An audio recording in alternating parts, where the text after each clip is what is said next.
The following episode of the Deep Waves podcast contains open and honest conversations about sacred plant and animal medicines, mental health, and suicide. While we speak from personal experience and deep respect for these traditions, this content is not intended to diagnose, treat, or substitute professional, medical, or mental health advice. Plant medicine is a powerful and sacred tool, but it is not for everyone. If you are considering this path, we encourage you to do thorough research, seek out experienced and ethical practitioners, and consult with a trusted healthcare provider before making any decisions. If you are struggling with suicidal thoughts, please know you are not alone. Support is available. We urge you to reach out to a mental health professional or call the Suicide and Crisis Lifeline at 988 for free and confidential help 24/7. This conversation is shared with love, respect, and the hope that it brings light to your journey wherever you are.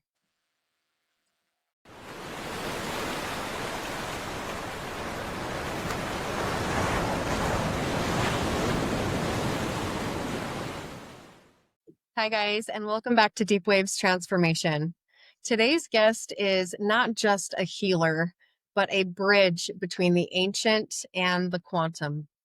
I'm honored to welcome Omar Gomez, a master ceremonial guide, cosmic mixologist, and shamanic teacher with over 30 years of experience working with sacred plant and animal medicines. He's the visionary founder of Quantum Soul Journey and the Quantum Soul, where he and his team help others reclaim their truth through deep ceremonial work and healing with love. Omar's journey began in the Yucatan in 1995, where Mayan guides introduced him to their language, legends, and medicine. Since then, he's lived in the Amazon rainforest, built a healing center, and facilitated thousands of ceremonies with ayahuasca, Kambo, and Wachuma, and more. Today, he is one of only 8 shamans worldwide initiated to serve both Bufo and Tepez Coiti in traditional ways. And he now trains others to walk this sacred path. This is more than a conversation. It's an invitation to remember who you are. Omar, welcome to the show. I am so honored to have you here. How are you? Doing amazing. Thank you, Tasha, and thank you for the Good. beautiful invite. Oh, yeah, absolutely. Thank you so much for being here. So, your journey with sacred medicines began in 1995. Can you take us back to that first encounter with the Mayan guides and what shifted in you? Yeah, so back in 1995. So first, a little background on me. I'm Mexican. I was obviously born in Mexico, and in the early 90s, I was living down in a part of Mexico that we call the state of Quintana Roo. And the state of Quintana Roo is everything with that harbors Cancun, Playa del Carmen, Tulum. So I was actually living and working in the Tulum area as a cave diver. So my job was to go in the underwater caves and explore the cave systems and map them. And as we all know, on the Yucatan Peninsula, there are cenotes. Cenotes is another word for sinkhole. So in order to explore the caves, we would have to go into the cenotes, and then we would go inside of the cavern, and then obviously into the cave. And this was all done underwater. Well, what a lot of people don't realize is that back a long, long time ago, we had chicleros in Mexico. And the chicleros were the ones that would walk into the jungle and harvest bubblegum resin out of the chipotle tree. So they would know the jungle like the back of their hand, and they would know where all the cenotes were. So they would take us out into these cenotes, and we would go cave diving and map them and explore them. And these guys were the ones that showed me about spirituality. Before we would enter a cave or a cavern, they would smudge it. I didn't know what smudging was. They would burn copal before we were allowed to enter. They would leave an offering before we could actually cave.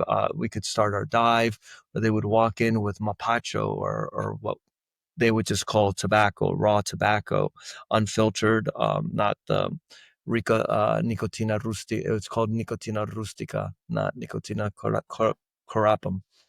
So, um, yeah, so they were the first ones that allowed me to really get into, gee, there is a spirit, there is source, and they would also show me what the alushas are. Alushas is a Mayan word for a little spirit of the jungle, of the forest. So, yeah, that was the first time that I really started getting into spirituality. And then, I was always wondering, like, how are the Mayans so enlightened? How are they so connected? And I thought it was through cacao. And because, they actually worshiped cacao. And later on, we found out it was with another really beautiful medicine that I serve called Tepiscowite. And Tepiscowite went underground for many, many years until the end of the Mayan calendar, 2012, and then it reimmersed. And yeah, it's one of the most beautiful, powerful plant medicines that I've ever sat with in my life.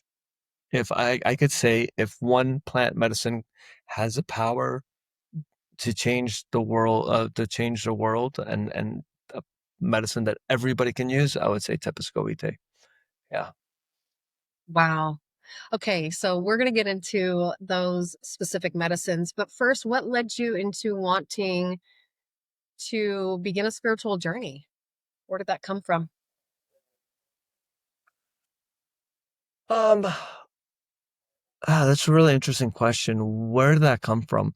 Well, what happened is, I had a really interesting childhood. My birth father was Muslim, born to a Roman Catholic mother, and they separated when I was very young. At the age of 4, they separated. And then I was raised by a Jewish Scotsman, and my mother turned born again Christian. And when my mother was born again Christian, obviously I was going to, Bible camp and Bible studies, and we were Sure. also doing a lot of church. And I was going to a Christian church, and I knew the at that point I knew the Bible like the back of my hand. Genesis, Exodus, Leviticus, Numbers, Deuteronomy. I mean, it was just like I Yeah. understood that I had to live through and by the Bible, right? I'm sure Yeah. we were just talking about Salt Lake City, and I'm sure you can comprehend at some point. Yeah. And one day, one afternoon, one evening, I was going to bed, and I had a bunk bed, and I had sheets from the top bunk to the ceiling. So I had a fort, right, with sheets. Yeah. And my parents had company over, and I was sleeping, and I saw my guardian angel. I mean, to this day, I honestly believe, and I will take it to my grave, that I saw my guardian angel. I'll never forget it. I think I must have been about 10 years old. And he said, "You're always going to be protected, and I'm always going to be with you." And even though I walked away from former religion, I always kept that in my heart. Wow. So from there, what happened? So from there, what happened was I was living in Cozumel, Mexico, and I owned a dive shop. And I hit my midlife crisis in my early 30s, and my son's mother and I separated, and I just went down a really dark hole. And I decided to go hitchhiking through Central and South America. A year after I was hitchhiking, I ended up in the Amazon of Colombia. I took a boat up the Amazon River. And after 3 days on this boat, I said, enough, I can't be on this boat any longer. And the port that the boat actually stopped on was Iquitos, Peru. So I got down Wow. there, and one of the, they call them motor cars, the tuk-tuk drivers, um, Uh-huh. asked me if I wanted to try ayahuasca. And long story short, In one of the ceremonies, the mother vine, Mother Awayaska, came to me and said, I'm always going to protect you and your family. And in exchange, you have to build a healing center. So I was, what I would call an aya high. And I'm like, sure, I'll sign any contract within this vision, right? For Uh-huh. those of you that have ever done plant medicine, you know that sometimes you can be so in these visions that you can't differentiate from what's real and what's not real. So I signed this contract, and then I stayed there for like another month and a half, just working on myself and doing a master plant diet. And when I walked out, one of the workers needed money, and I went to the ATM and I got him like $300, $400. And in exchange, he gave me 10 hectares of property that didn't have a title. It didn't have anything. So I kind of gave him the money thinking that I was never going to see the property again. Fast forward to the year 2009, I was in a motorcycle accident in Missouri, right outside of St. Louis. Got helicopter evacuated to the hospital, and that's why I have a very soft place in my heart for nurses. Oh. Um, and as it turned out, the three cars behind the crash was a trauma nurse, and she ended up being our trauma nurse. And anyhow, in all of this, yeah, they just give you so much morphine in the hospital. The mother vine came to me and said, when you have a traumatic life or death experience, one of the things that you keep on repeating in your mind is, why am I alive? Why me? Why was I saved? Right. And He wants you to ask those right questions. yeah, exactly. And the mother vine came to me, Mother Awayaska, and she said, we made that contract. So it was a hit and run. 3 months later, they found out who had ran into us, and I got some money from the insurance. Went to Peru. When I arrived, the title was in my name. And in the year 2011, I started building the healing center in the Amazon. Wow. Oh my gosh, that is so beautiful. Oh, that's so beautiful. Okay, so then tell us about those three medicines, what they are, and how they differ in spirit and purpose. Beautiful. You nailed it. A lot of people don't realize that when you're sitting with a plant medicine, you're sitting with a spirit. A lot of people don't realize that every plant, every tree, every living, breathing entity, person, thing on this earth has a spirit. I mean, you can't tell me the spirit of a pine tree is exactly the same as the spirit of a redwood, or the spirit of cannabis is the same as the spirit of psilocybin, or Yeah. the spirit of MDA is the same as the spirit of ayahuasca. Everything has a different spirit, right? And so it's really important to understand that when we work with plants, we're working with spirits, and each spirit, it's very, very unique. Some are teachers, some are doctors, some are jealous girlfriends, like cannabis. Some are gurus and masters, right? So each Uh-huh. each spirit is very, very, very unique. And each spirit has to call and has to really call for you to be their eyes, their ears, their mouth, their hands. And that's all we do as facilitators or practitioners. We channel the spirit of that plant, of Cambo or Bufo or Tepescoite or psilocybin. All we have to do is listen to what the plant's doing and serve the medicine according to what the plant or the spirit is requiring. So, in all reality, shamans, maestros, curanderos, all we are incredible conductors. But the plant is the one that helps heal you. but in all reality, it's you healing yourself. Yeah. Right. So I think that's really important to understand and for everybody to really understand because we're always putting everything on the higher power to heal us. And if we get the blessing, we're healed. And if the Pope touches me on my head, I'm healed. No, you're doing that within yourselves. They are just conductors. They are just the ones that the energy, the spirit, creator is moving through. So I wasn't funny enough, I lived in the Amazon for 8 years and facilitated ayahuasca ceremonies every other day. I didn't serve the medicine, but I was sitting right next to the shaman or the shamana, male or female, and I was there and I was participating, but I wasn't serving the medicine. And in those 8 years, I did a lot of master plan diets, and that's a whole nother hour and a half conversation. A master plant diet is what you have to do in order to clean your vessel in order for you to be able to serve ayahuasca. A true shaman has to do 7 of those diets. Yeah. There's 7 days. I mean, sorry, there are 10 days of isolation, just drinking the plant. And 90% of the time, they're not even hallucinogenic or they're not psychoactive. So, anyhow, so out of those eight, so I had done 5 to 6 master plant diets, and I still wasn't called by Mother Ayahuasca to serve her medicine. So I never pursued it because I wasn't called to do it. However, Okay. I was called to serve other medicines and to be trained to serve other medicines such as Cambo, Bufo, Tepescoite, and psilocybin. And those are the What kind of plants are they? Where do they derive from?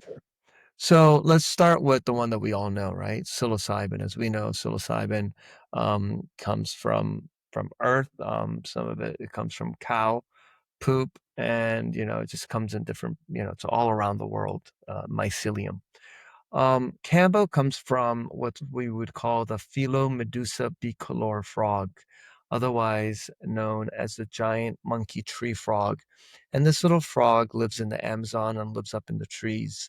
And this frog, when it releases a secretion, when it feels that it's endangered, it releases this like gelatinous secretion that has 16 active peptides.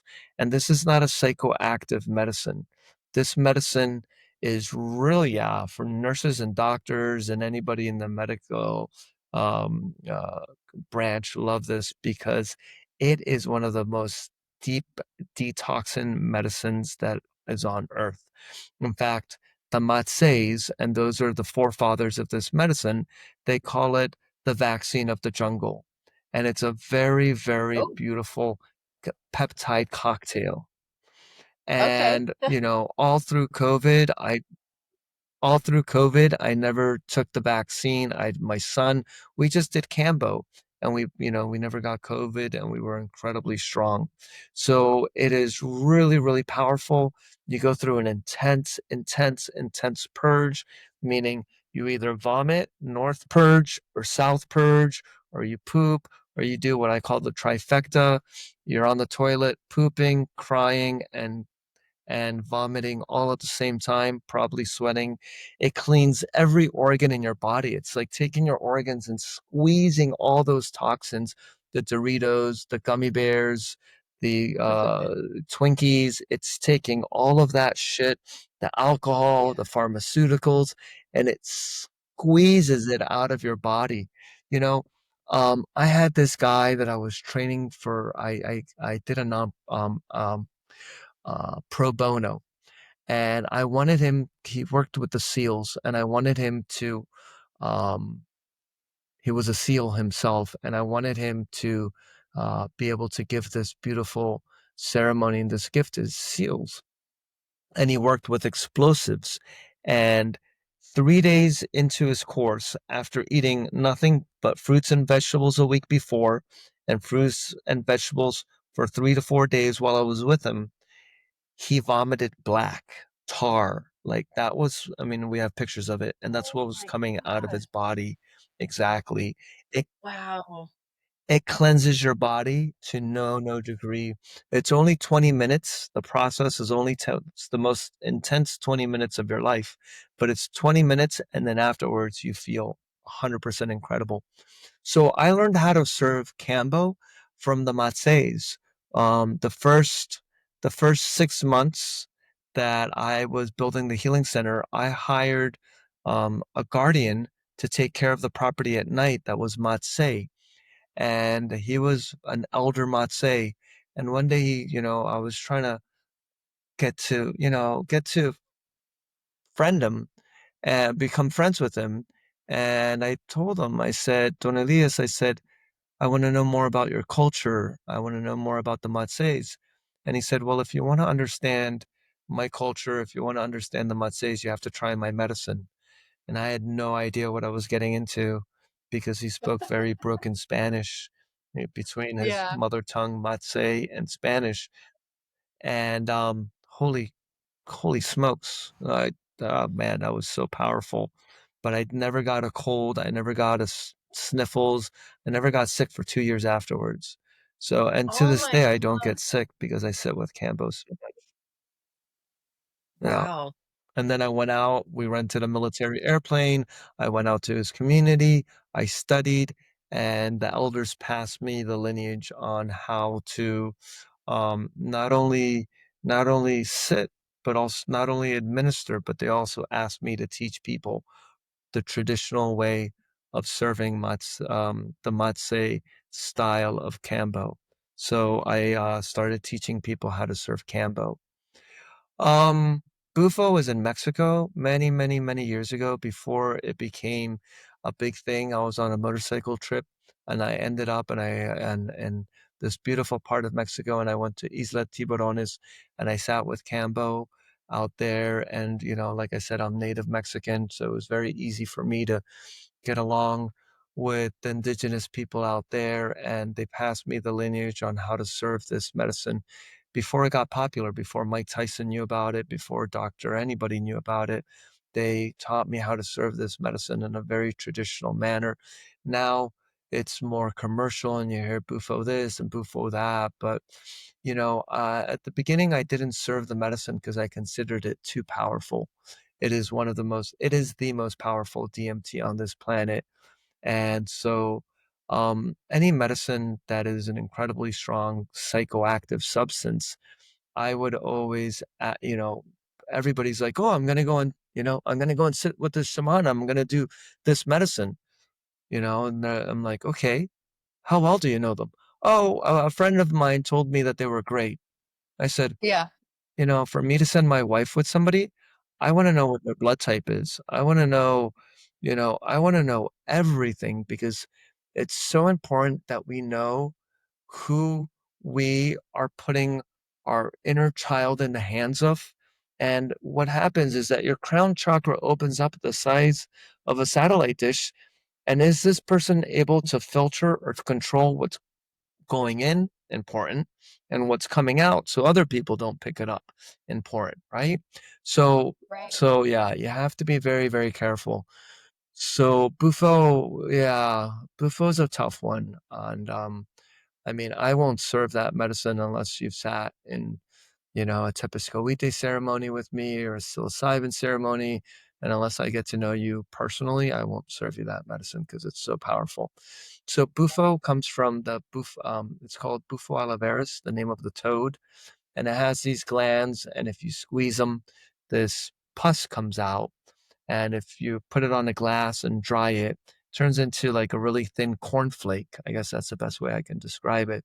And then you vaporize it and smoke it, and it's the God molecule. In fact, when I was doing a ceremony in Salt Lake, I had so many ex-Mormons tell me, Omar, I just met God and he is real. So Wow. it is a Oh my very, gosh. very, yeah, yeah, yeah. It's a very, very mind-blowing experience. It's the only time in your life that you are not in a near-death experience besides when you're born and when you're dead, that your soul will enter and leave your body. Yeah, so I always say that your soul gets a hall pass. Your soul goes out to the edges of the cosmos, not the solar system, but way out there, and it comes back and it gets refreshed and it is, I don't want to talk it up too much because I don't want people going, I want to do Bufo. You have to be very, very, very, very, very, Well, I'm very one of them. careful I'm like, yeah, I want to do who Bufo you do now. Bufo with. So then why is it so important to approach plant and animal medicines with intention and purpose and respect as well? Right. I'm trying to think about how I can answer this in a short summary. Well, first of all, you're working with a living, breathing entity that knows you on a cellular level. That's how smart plants and these jungle or even animal medicines such as Bufo and Cambo are. They know you on a cellular level. And when you work with intention, it's you work with purpose and you're working towards a goal. It's kind of like like imagine wanting to go to Hawaii and all you want to do is go to Hawaii. And if you go to Hawaii, your life is going to change forever. So you get excited and you pack your summer clothes and flip flops and sunscreen. And then you arrive to the airport and you're like, okay, I'll just go on whatever first airplane is taking off. And you get on that airplane and you land in Alaska. And you're like, wait a Yeah. minute, hang on. This is not what I was expecting, right? Medicine needs direction. If I had $1 for every time that I heard, I just want the medicine to show me whatever I need to know. You're not, that means that you're not putting the work, you're not putting the effort. And at that point, you're pretty much bypassing. The medicine will always, trust me, after working 20 years with plant medicine, I've tried everything underneath in the book. The medicine needs a direction. You can't just get on a sailboat and go, I don't know, I'm just going to end up wherever the wind takes me, right? Yeah. You need a compass, you need a GPS, you need a direction. You can't wake up in the morning and go, I don't know, I'm just going to let life show me whatever it needs to show me today. I mean, you're not gonna like you're not gonna. Are you gonna brush your teeth? Are you gonna get out of bed? Are you gonna make the bed? Are you gonna get dressed? Is life gonna tell you to Yeah. walk outside naked? I mean, you Yeah. need a direction. You need steps to be taken in place. So intention is everything. And if you can hear my heightened tone, it's because it's so, so, so important that people are not doing it. Yeah. Like, it would be like here's another one for the nurses and the doctors out there. If I walk into Yeah. the consultation room and I just tell the doctor, I don't know, there's something wrong, figure it out. What's the doctor gonna do? What's the nurse gonna do? Like they're gonna be like, okay, what's wrong? I don't know. You're the doctor, you're the nurse, figure it out. Tell me, you should know. Uh-huh. And they're gonna be like, I need something to go off, right? So that's what plant medicine also needs. It needs, hey, you know, I have anxiety. Oh, okay, we can work with that. You know what? I have a little bit of lack of self-worth. Oh, we can work on that. Now, intention and intention, setting intentions is really an art form. And we actually we do a course on setting intentions. So when you set an intention, it really needs to come from deep. Yeah, so when you set an intention, it needs to come really deep, deep, deep within you. For example, this is what I would call a superficial intention. I want to be a better father. I want to be a better husband. I want to find my life purpose. Okay, Okay. so what is not allowing me to be a better father? What is not allowing me to be a better husband? And why don't I have a life purpose, right? So what I always say is like you have to be like the Sherlock Holmes or the private investigator of that of your intention. And here, like little spoiler alert, 90% of the time, it's our inner child wounds, right? It's not a Yeah. big secret Absolutely. that we still haven't been able to work with our inner child wounds because we didn't have capable the we didn't our brain wasn't fully developed to be able to process and to be able to integrate what just happened. So a lot of the stuff that we carry as adults actually are from our childhood. So that's also really important to keep in mind. Um, yeah, so the other two plant medicines, really quick, that I work with are Tepescoite, and this comes from the Mayan civilization, from the peninsula of the Yucatan, and that's an NN-DMT. And so, yeah, Tepescoite is an NN-DMT. Um, it comes from a species of the Mimosa DMT. It's cooked by the elders out in the jungle. It's a 30-day process. It's organic. They use vinegar, and it's an incredible, incredible, beautiful medicine. And this medicine we work with, not use, we work with it to uh, clear and cleanse any ancestral karma. It's also very good at cleaning or cleansing any blockages that we might have. And it's also really good at bringing bringing us to our higher self in a beautiful, beautiful, beautiful form. So that's a little bit about Tepescoite. So if you were to take MDMA, it's a really bad way to explain it, but if you were to take MDMA and ayahuasca, and if they were to have a baby, this would be it. And this is called Tepescoite. So it's a really, really beautiful medicine. I've served people that are 75 years old that have tried everything, other plant medicines, and they swear by Tepescoite. It's very fast active. You're working in the fifth dimension.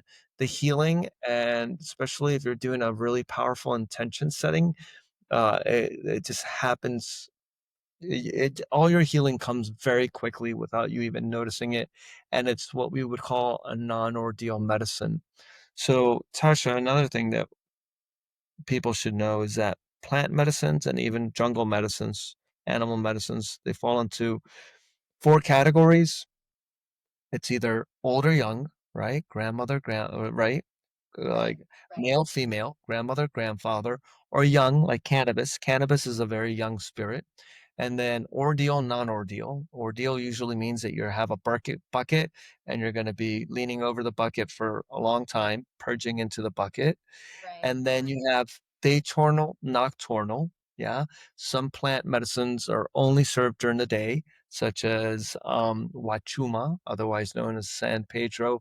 It's a daytime medicine. It's cactus. It's a mescaline. It's from the desert.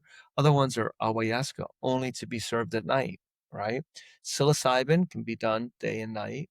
Tepescoite is a diurnal. So, and then the other part of that is, yeah, and the the lineage, yeah. Some of the lineages are very, very old. Some are new lineages, such as Bufo. Bufo hasn't been around for a millennial, you know. Bufo has been around for maybe 100 years, if that, right? So those are the four different kinds of categories that we would put plant medicine, jungle medicine into. And then the last one, obviously, is psilocybin. And we all know that psilocybin came on a meteor from outer space, and that's how we evolved, right? There's this Yeah. one of the mechanics wrote the stoned ape theory, right? And that's how we actually evolved as human beings, was through psilocybin.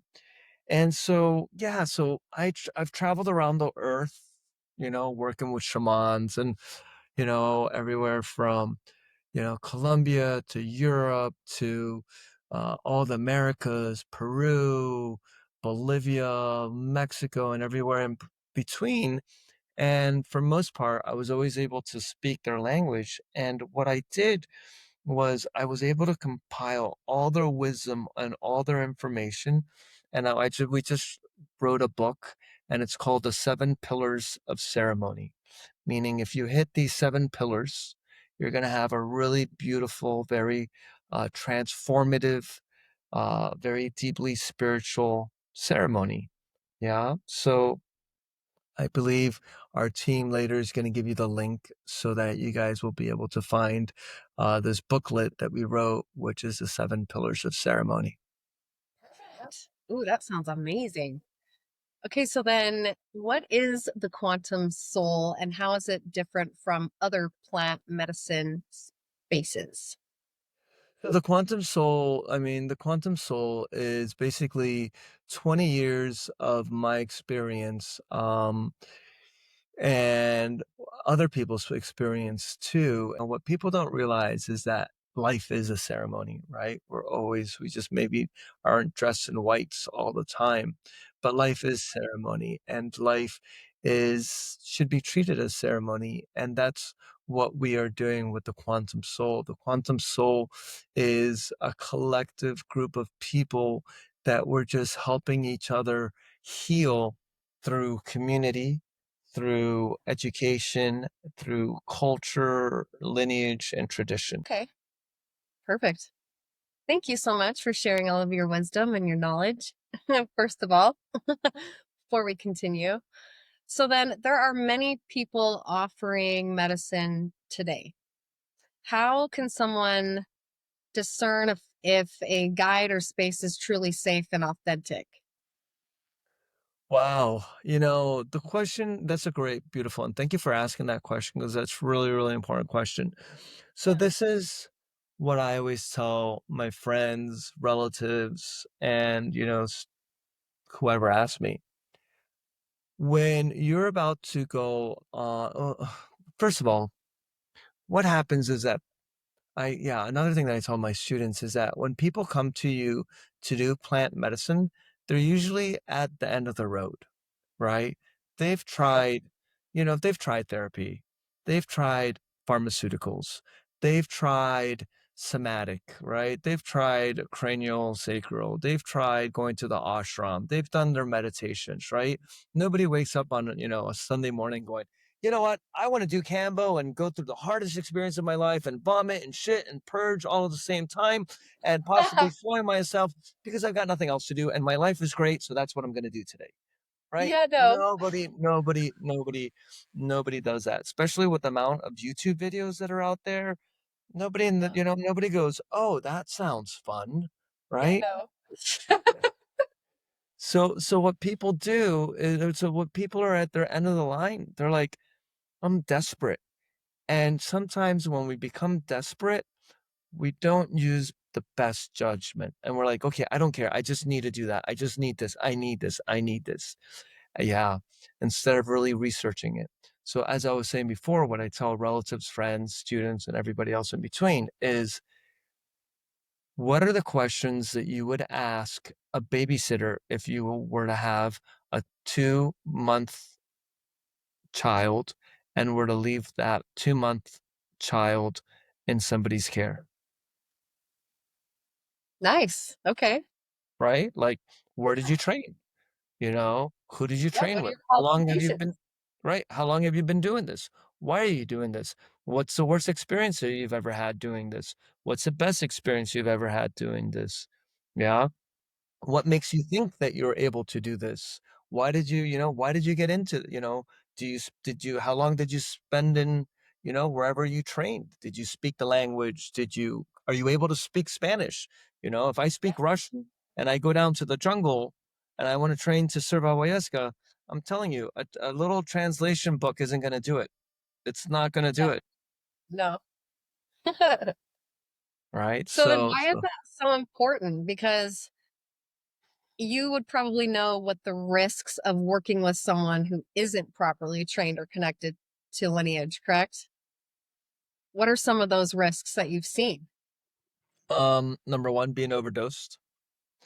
Okay. Yeah, being overdosed. Number two, not being able to contain the container, right? I mean, you have to really be careful with all of the energy that people are purging, right? So, for example, if I'm purging and I'm purging out, everything from an entity to darkness to sorrow to pain, and I'm purging out some nasty stuff, who's to say that you're not going to pick it up? And who's going to protect you from picking it up? Because you don't have the power, you don't have the knowledge, you don't even have the understanding. You're just going in there to, get over, some childhood abuse, right? And your crown chakra is open this big. What's stopping something from going in, right? So Okay. this, right? So that. Obviously, we've all heard about the shamans taking advantage of women and taking advantage of people, not only physically, but also mentally, and, asking for financial favors, so on and so forth. So that's another one. Um, and yeah, and here's the thing.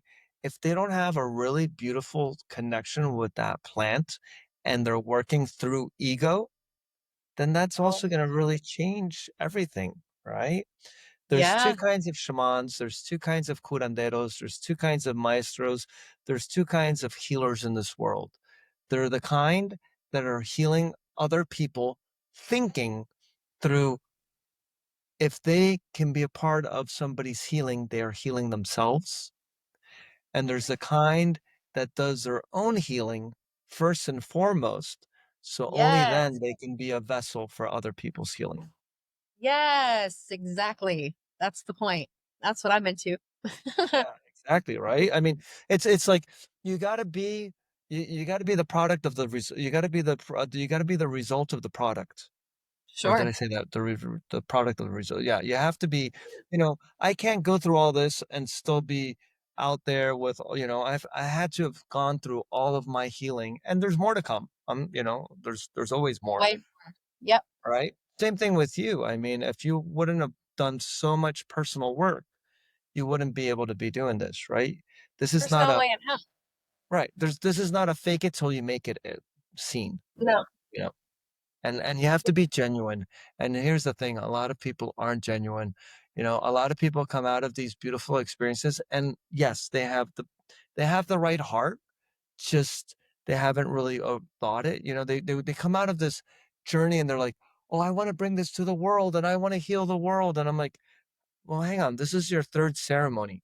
Let's pump the brakes here, let's really settle into this, and really think about what we're about to step into." Yeah. There's so much more to explore too. You can't just, like you said, go through 3 ceremonies and be like, "Okay, I'm ready to help." Or call yourself an expert. Yeah, no. Right, right. Yeah. But then if someone is hearing the call of plant medicine for the first time, they wanna dibble dabble in this, what would you say to their soul, and where do they begin? Like, what would the first steps be? First step is to take a 30,000-foot view and ask yourself and ask your higher self, if I was looking at myself and I heard myself say that, what would what would I respond? How would I respond? Like, meaning getting the you out of you, right? And it's just really being honest. Stepping aside from your Right, ego, right? right, Yeah, exactly. going How through much of it like comes ego from our death. ego? Yep, exactly, Yeah. right? And then the second thing is why? And then the third thing is, am I really ready to take this on? It's like, oh, I want to become a priest. Wait a minute. Hang on. Yeah. Wait a minute. That Are you means sure about that? right. Like I want to give a sermon and become a priest and do this, but that also comes with doing everything else, right? Such as the chat, the, what's the word I'm looking for? Um, Not having sex with people. Celibacy? The celibacy, right? Uh-huh. The praying, that you can't just put on the suit, right? You can't just put on the suit and all of a sudden take it off and put it on and take it off. It's a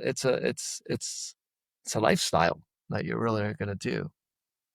It is. And how deep and dark are you willing to go to actually heal all of your trauma? Because let me tell you, this shit is not pretty. It is Right. the ugliest work that you will ever do on yourself. We're talking the shadow work journal. I mean, that's probably the furthest that I've really dove into, like writing a letter to your past self. Like, I mean, this shit is not pretty. Yeah, exactly. Yeah. I mean, you said it perfectly.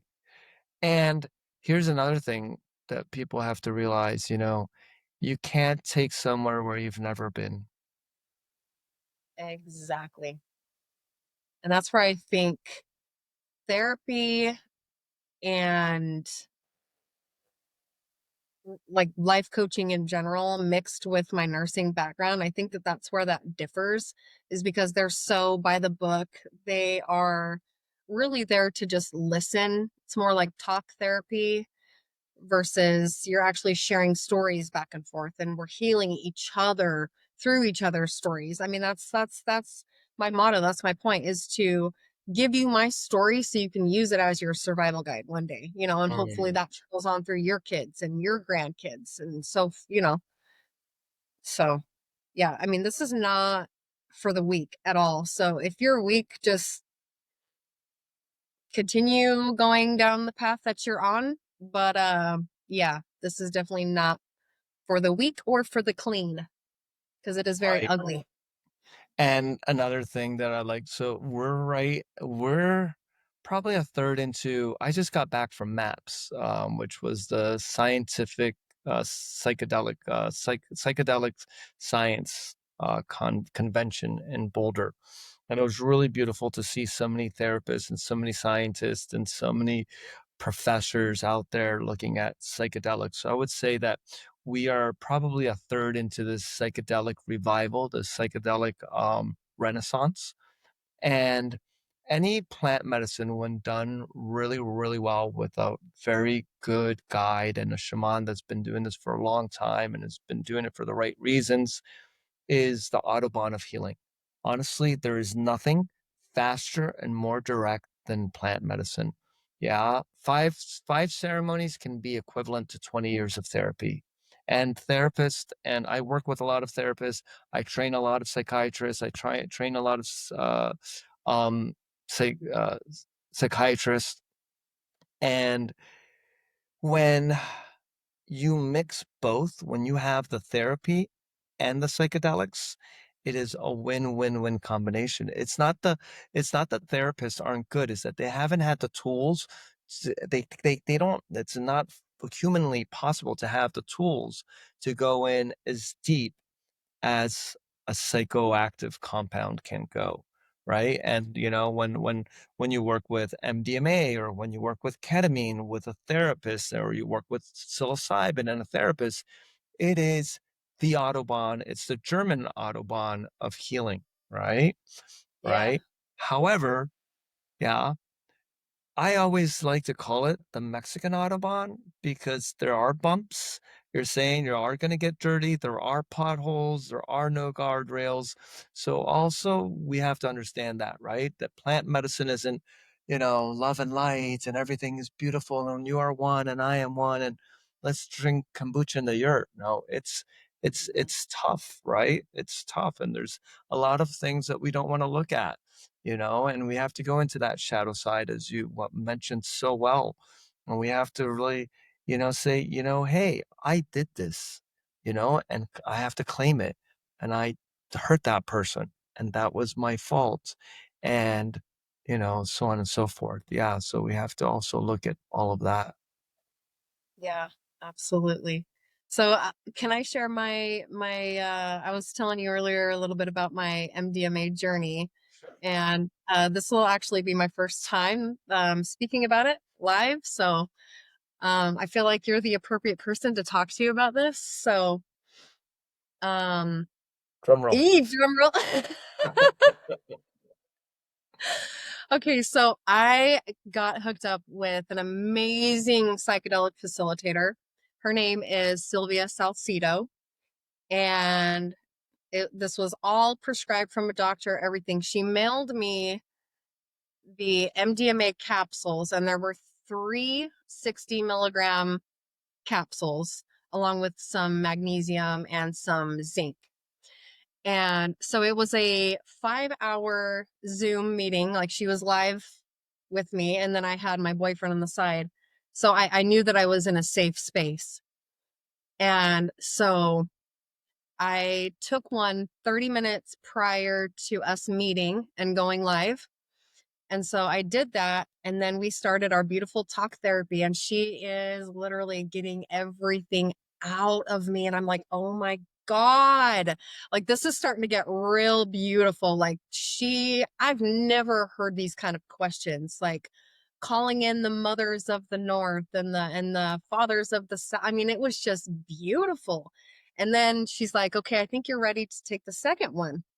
And so I take the second 60 milligram capsule, and then all of a sudden she's like, all right, Tasha, I can sense that you're really starting to get relaxed right now. So what I'm going to do is I'm going to put on this playlist and just really sit with the intention behind what you're about to go into, because the intent, this is why I wanted to talk about intent so much, is because I'm not popping MDMA and going to a rave. Like, I'm popping MDMA to rewire subconscious beliefs and to really unlock everything that I have been told in my life. Like, you're supposed to be this, from being dictated by my father, and then now these relationships. And so I'm just like rewiring all of these negative beliefs that I've been told. So the intent is huge, huge. So she puts on this beautiful playlist, and I am just laying there listening. And one of, oh, well, there's three specific songs that she played that really, really hit me. One of them, I can hear chains in the background. So I can hear chains, and I'm thinking, okay, what do these chains resemble? What are these supposed to really mean? And then the vision that I saw was my grandma, my mom, me, and my daughter all in a line, almost like we're back in slavery times. We've got Oh, shackles on our arms and on our legs. And as the song's playing and I'm hearing these chains, I was the only one out of the generational line to reach down and just unshackle these chains from my ankles. And I just started walking away. And I looked back like, aren't you guys coming? Like, let's go. So I was like, holy shit. I think that that was telling me that I was the one that was supposed to break these generational mm, patterns and curses. Like, I was the chosen one. So I took that and I'm running with it. And then the second song came on, and I kid you not, I was literally inside of my brain. I could see my brain. I'm inside of it. And I look over to my right, and I see all of these dead, brown, gross looking neurons that are just shriveled up and dying. And then I look over to my left, and I see all these bright neurons, exactly like your rainbow in the background. Just everything is so bright and beautiful with colors. Everything's bright. I'm like, oh my God, this is incredible. And I'm looking right and I'm looking left, and I'm just looking all inside my brain, like, what the fuck? And so what I did was, I can still hear the unplugging of it, where I literally was unplugging from this side and I plugged in this side, and I can still see it. Like, it was incredible. I was literally rewiring stuff through this journey. incredible. It was the most beautiful thing that I have ever experienced in my life, and I can still see it. Ah, to this day, it was so beautiful. So the intent has to be there, you guys. You can't pop the shit and go to a rave. There's no meaning behind that. If you set the intent like, okay, I'm going to have this MDMA journey, not knowing what to expect. I know nothing what's about to happen, but I do know I'm in a safe space. Um, and just allowing yourself, okay, I'm setting the intention of, I'm going to be doing a lot of generational healing with this. Mm, That's the intent. And so that's exactly what happened. And then the final last song that came on was a song called, you can look it up on YouTube. It's called Healing is Happening. And I can hear her saying, healing is happening. You are one with the trees, and you're this. I mean, just everything that she was saying was so beautiful, and it really grounded me. And that was the final song. And I felt like, holy shit. I came out of that with so much healing done. Oh my God. Rewiring, eliminating negative, dictative thoughts, beliefs, and then just really doing that generational work. I was like, holy shit. And beautiful.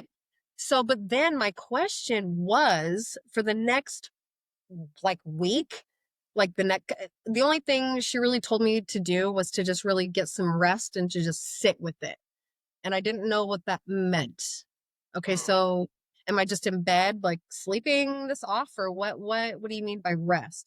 Now I know what she meant, but before I didn't know because during that week of coming off of this MDMA, I got really extremely depressed and almost had like suicidal thoughts going on. And I couldn't stop crying and I didn't know what was wrong with me. I thought I was going backwards. And now I'm feeling like, oh my God, that was like the biggest mistake I've ever made. I should have never done that. Now I'm depressed. Can this be even undone now? Like, oh my God, what do I do? And so I talked with another lady that had said, well, Tasha, what just happened was you were pumped full of serotonin. Like you were Mm. overdosed a shit ton of serotonin, and now you're basically coming off of all of that. Like I'm sober. I'm like, whoop, took a dip. So that's what she meant by really sitting in that. Mm. But I didn't understand why I was feeling so negative and like depressed and suicidal and stuff after what she expressed to me was supposed to be this beautiful healing thing. So that kind of scared me. Well, MDMA does boost and give you a lot. It's a yeah, serotonin dump. It's like a dumpster, and all of a sudden goes away, and then you have that down, right?